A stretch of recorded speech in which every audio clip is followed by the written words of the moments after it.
Yes. All right. Next up, we've got Eric Nam's "Any Other Way" music video. I'm not gonna lie. I went to North Carolina once and was so glad when I was like, this was filmed in the Carolinas, and you can tell because of the specific moss that hangs from the trees. Like, But is this verified as being filmed in the Carolinas? I think it is. Because they have those trees in Georgia as well. And he's from Atlanta, as we know. Yeah. But I have no idea. This could be like Jekyll Island or one of the islands in Georgia, or it could be Carolina. I don't know. Kind of looks like it could be. I don't know. I've never been to the North. Actually, I have. I've been to North Carolina. Yeah. I've just been to Charlotte. Not this one. I went to Raleigh, so it didn't look like this at all. I went to Charlotte too. Or not. No, I didn't. I'm lying. I went to Charleston. That's in South Carolina. Well, that's where I was. She's like, well, same thing. It's the same shit. I'm not even gonna lie to you. That to me is the same shit. Like, Hey, I'm not gonna disrespect you Carolinians that way. I know it's not the same. And I don't know the difference, but I know it's the same. No, when I went to Raleigh, and it was like the food there was so dope. I even had Japanese food there, and it was really good. yo, tell me the difference between really North and South Dakota, and then I'll believe that there's a difference between North and South Carolina. I should check out Raleigh. Let's talk about Eric Nam just vibing, like his little dance moves. He just be like vibing. No, he's on his Harry Styles, Mick Jagger shit. I love it. Like we're all here to vibe. And the song, I like that. I love this song. I love when they're vibing. More K-pop groups, more K-pop music where they're just I love Eric Nam. I think he's so cute. He's so cute. And I first saw him on the show on Netflix called Somebody Feed Phil, where this guy like goes around. Yeah, and he goes around the world and like, you know, eats a bunch of different food with a bunch of different people. And he in the Korea episode, he went and got Korean fried chicken with Eric Nam, and then on the last episode, it was him and Irene Kim and Eric Nam, and they all got Korean barbecue. It was so cute. Now I've been a fan of all of them since. I watch. I'm a fan of Dive Studio, so that's yeah. Eric. Same. I was just watching. I saw him first on his podcast.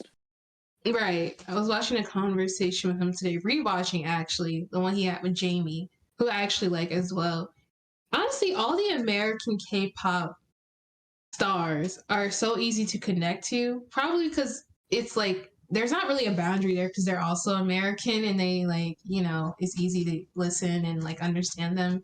But I really like all of them. I don't think there's any of them I like am not a fan of, you know?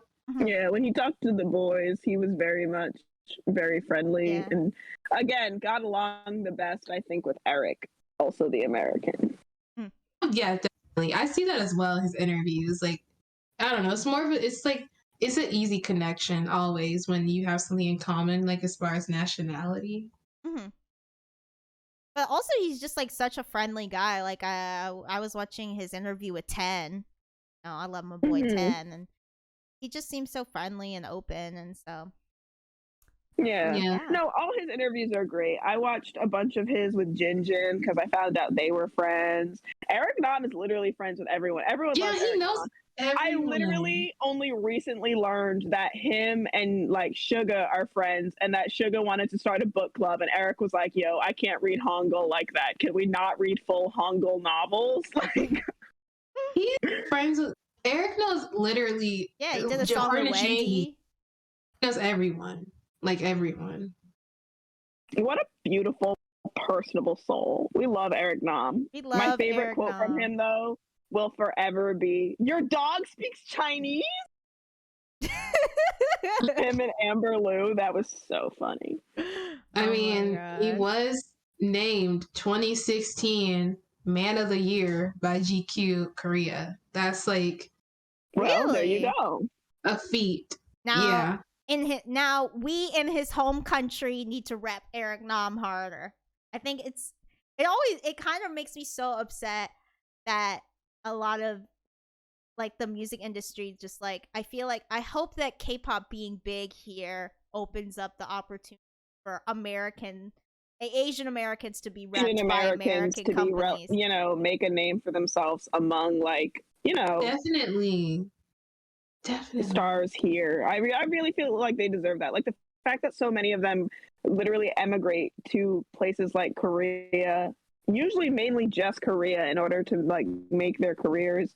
And like a bunch of Asian people in general, not even just Koreans, go there now to make their careers in music is very like telling. Yeah. I mean, Japan definitely has its own scene too, though. But I mean, every country has its own scene, but the more global scale to stardom, I think, exists in Korea currently. Like Mark Twain's not even Korean; he's Chinese, and he had to go to Korea to. He's Chinese American, had to go to Korea to be famous, and it's really unfortunate. But now he's coming here, and he's signed with CAA, so there you go. There you go.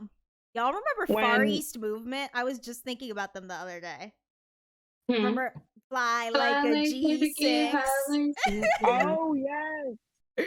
That was short lived, but that song was a bop. Steve Aoki is really like say one of the main Asian musicians that we have here, and he's not even like from here. He lives here though now.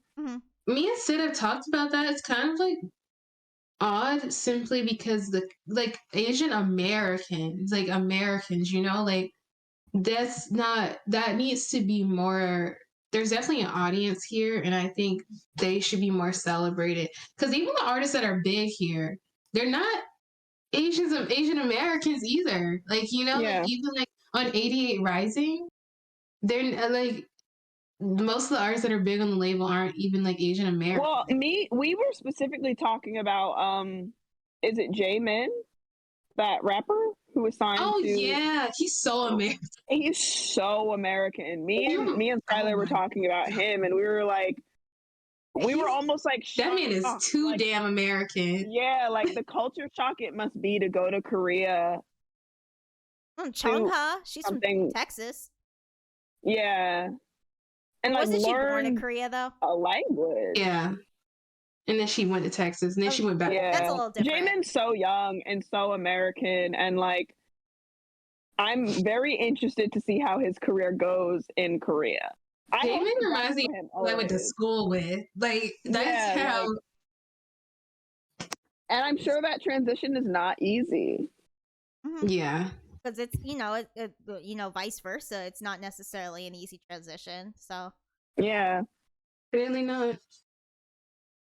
And we learned a lot about that this year. How many people feel alienated and like othered, and that shit is crazy because so many Asian Americans grow up here and live here and are from so many different communities. They deserve to And it's not just like they're like second generation only. I think a lot of people think of Asian Americans as only being like first and second generation, but Asian Americans have been here almost as long as there's been like a huge influx of immigration in like the 1800s.